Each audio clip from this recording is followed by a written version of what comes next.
তুমি কি হিজাব পরে গরমে খুব বেশি সোয়েট ফিল করো? ফেস অয়েলি হয়ে যায়, হিজাবের ভেতরে আনকমফোর্টেবল লাগে, আর বাইরে গেলে মনে হয় পুরো লুকটাই যেন নষ্ট হয়ে যাচ্ছে। তো সিস্টার্স, টেনশন নিও না। আজ আমি মুন ফাতিমা শেয়ার করব 5টা অ্যামেজিং সামার হিজাব হ্যাকস, যেগুলো তোমাকে রাখবে fresh, clean are confident. Hack number 1, cotton হিজাব ইউজ করো। সামারে হেভি বা সিল্কি হিজাব ইউজ করলে বেশি হিট লাগে আর সোয়েটও অনেক বেশি হয়, তাই ট্রাই করো লাইট ওয়েট কটন হিজাব পরার। এটা ইয়ার পাস হতে দেয় আর অনেক কমফোর্টেবল ফিল হয়। ট্রাস্ট মি, সামারের জন্য এটা লাইফ সেভার।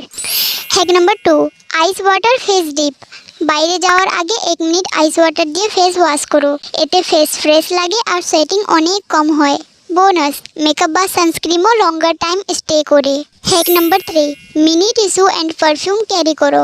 ব্যাগে সবসময় স্মল টিস্যু আর মিনি পারফিউম রাখো, কারণ এক্সেসিভ সোয়েট হলে ইনস্ট্যান্টলি ফ্রেশ হওয়া যায়। Little things but big confidence boost. Hack number 4, sunscreen skip করো না।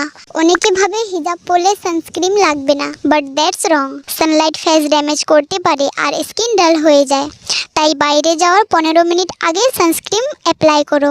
হ্যাক নাম্বার 5, ড্রিঙ্ক মোর ওয়াটার। সিস্টার্স, ইনসাইড গ্লো ছাড়া আউটসাইড বিউটি পসিবল না। কম পানি খেলে ফেস টায়ার্ড লাগে আর বডি বেশি হিট ফিল করে, তাই ডেইলি ইনাফ ওয়াটার খাও আর হেলদি ফ্রুটস অ্যাড করো ডায়েটে। তো সিস্টার্স, সামারে হিজাব পরে ফ্রেশ থাকা ইম্পসিবল না, জাস্ট একটু স্মার্ট কেয়ার দরকার হয়। নিজেকে কমফোর্টেবল রাখো, কনফিডেন্ট থাকো আর remember, real beauty start with self care.